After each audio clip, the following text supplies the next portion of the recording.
gentlemen, I'm sure you're all aware of the crisis on Wall Street. The Dow Jones has dropped more than 20% over the past year, officially making this a bear market.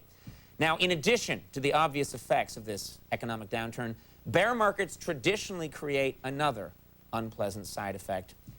Bears around the world become arrogant and obnoxious. It's true. Check out what the plummeting stock market has done to this bear.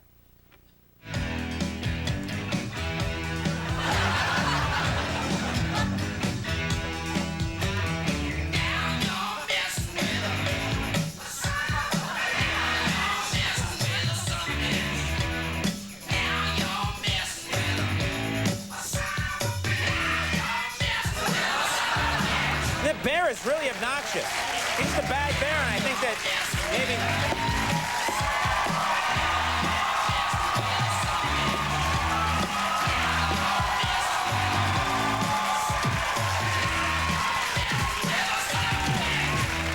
All right, we'll take a little break. David Copperfield coming up. Stick around. Why?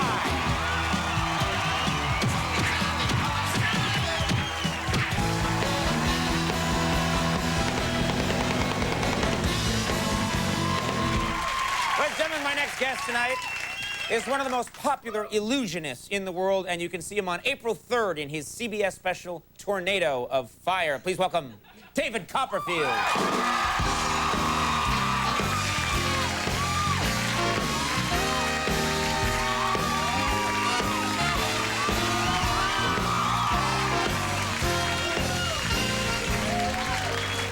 My friend. You can call me anything. You can call me an illusionist, a magician. I've been called worse. What about trickster? You like trickster? Or Mr. Tricky. Yeah, that's a pretty tricky guy over there. You like that one? Or Magic Dave is good. Magic Dave. Magic, yeah, he's the magic man. Now, you toured Russia not too long ago. I did. And this is pretty interesting. The Bad Russian mafia stole your equipment. We don't call them the mafia, though. What do you call them? We call them the Sopranos, I think. Right. The Russian version of The Sopranos took your equipment. With lower ratings, by the way. Yeah, right. And what did they do? They held it hostage? They did.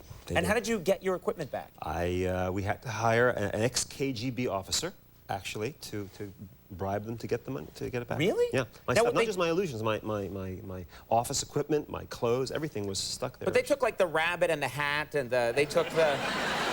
All that, They took the sawing and half box. We got back lots of rabbits back. Wow, that's the doves. They took the doves. Were the doves on the phone? Coo, coo. Coo. Is that you, dove number 4? Coo, coo. How did you pass the time in Russia? How did you relax while you were there, in your downtime? I got into trouble for everything. I was in my hotel room and I had a little laser pen. You know, those little laser pointer pens? That people use at concerts now, yeah. At concerts, that's right. Well, I was in my hotel room shining it out the window onto the Kremlin. Right. Not a good idea. Yeah. The little red dot was on the Kremlin wall. It looked like one of those... you know, those sights for a rifle. Right. So I decided to have some fun. And there was a car in the parking lot below. And I took the laser pen and I shined it into this car with 4 guys in it. Right. And all of a sudden, all 4 doors spring open and the guys go running for the hills. Right. And about an hour later, my crew and I go downstairs. And the car is still in the lot running. they didn't come back, no. Yeah. But somebody comes and takes it away. Right. The crew couldn't believe it. And the next day, I'm in my hotel room and I'm lying in bed, looking at the ceiling, and a red dot appears on my ceiling. And the dot moves from the ceiling down onto the headboard of the bed. And I rolled off my bed and crawled across the floor like James Bond. Right. And I looked back at the wall, and there was another dot, and another dot. And I looked out the window, and it was my crew. Waiting outside. That's a pretty good joke. We now have a new crew. Yeah, you got rid of that crew. Now, this is In Style magazine, one of the latest editions, and they have in here a picture of your apartment. I thought I had seen it all. Do you mind if I show this? I'm going to say the address, It's got Post-its. Okay, that's okay. Well, that's how I could find it. But just take a look at this thing. Look at this. You've got a pool, and it's like a sort of a Tahitian theme to your... This is an amazing, amazing apartment. This is Mark Rich's holding cell. This is where they're keeping him. That's right. And what I love about this issue is that a couple of pages before, they're showing where all the cool celebrities hang out. There's a picture of me on the Roosevelt Island tram. Still a great view. Yeah, but... A great view, and you got all these new friends now. Yeah. Everybody else is someplace cool, but, you know, you have modified your look over the years. You know, you have. You have modified your look, and I thought it might be interesting if you have no objection to just looking at some of the looks you've gone with in the past. A retrospective. A retrospective, if you will. Let's take a look at this. We saw in this picture over here. This is when you were starring in the Bobby Sherman story. That's right, that's true. Yeah. And then let's move on to the next look. There you are. What's that? I don't know. You're hypnotizing the world. That's one of your... You put that in the squeezer, I think. No, we didn't do anything to that. Let's take a look at the last one here. Now, here, what's going on here? What have you done there? I'm not quite sure. The only magician with windshield wipers there. Well, you... Huh? I'm one. Believe me, I am not one to mock anybody for their hairstyle. No, you have the dirt devil thing going on. You know that? I don't. The dirt devil. You know, if you look at that, you ever see the dirt devil, the symbol of the dirt devil vacuum thing? It's you. It's me. It's you. I should be getting money. Royalties. I should get royalties for every dirt devil sold. I think so too. I'm already suing Bob's Big Boy, the Howdy Doody people, and Ralph Malph from Happy Days, because I think. And I should sue Bobby Sherman, I guess. Exactly. Yeah. Well, no, it's too late now. Now, tell us about this. This special. It's Tornado of Fire. Let's talk about this. Hey, if you're in New York, it's April 3rd. If you're in New York for the whole week before, we're rehearsing this at Pier 94. Pier 94, we're rehearsing this, where I have to stand in the center of a real tornado of fire. It's a real vortex of 2,000 degrees. It's a tornado that moves at F2 speeds on the Fujita scale, which is not the fajita scale, but the Fujita scale, which is capable of blowing down a house. And I've got to find the core. The only safe spot of this tornado of fire is the center of the tornado. But isn't it still pretty hot in the center? Yes, we're pumping cold air inside. This is not a trick. This is not an illusion. It's not an illusion. You know, this is more like this. You gotta go backwards and forwards when you do it.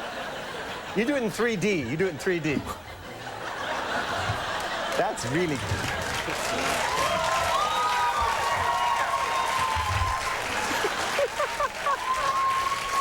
You never know.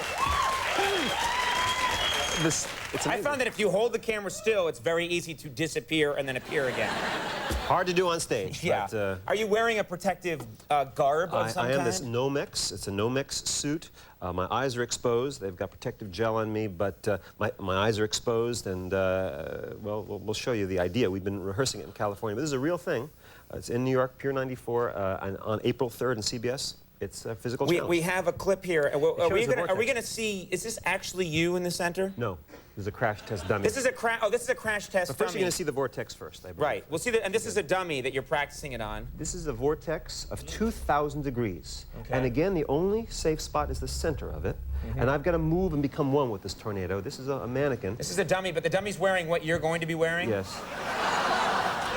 If I'm not mistaken, that dummy is wearing oily rags. He doesn't know how to move quite with yeah. it. But April 3rd, you'll see if I actually survive. It's pretty, you know, I got to say, that looks pretty interesting. It does look This is all a bunch of horse hockey. I'm sorry, folks, that's our announcer, Joel Goddard. What is your problem, Joel? What's all this fuss over Copperfield? He does all that fire stuff for the money. I do it for the rush. Wait a minute. Wait a minute, doesn't that hurt, Joel? It hurts like hell. All right, thank you very much, Joel Goddard, everybody. That's his own. At least I know if I get hurt, I've got somebody to replace me. You can hear the fire extinguisher backstage. I can hear like, shh, it's not going out. We got enough of him on tape. We can keep going. They're still putting him out.